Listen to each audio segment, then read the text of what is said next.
Hi guys, we are back again with another lesson from Book B of the Simple Machine. In the last couple videos we talked about friction, and then we also talked about axles, or we introduced axles to you. So in this one we have one axle running. You see that black line there? That is one axle connecting both of these wheels. So in our last lesson, we had four wheels, and all four wheels were on its own separate axle.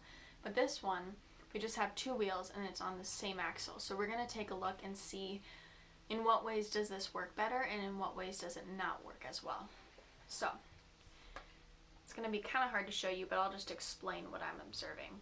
So as we drive it in a straight line, it does a really good job of driving in a straight line. It's nice and smooth.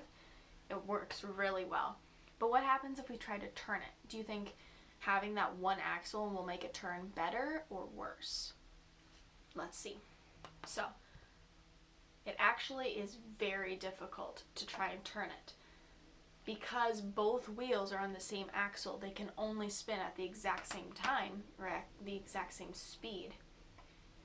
So if you try turning, one of the wheels is going to be spinning or skidding, and it's just not going to work very well.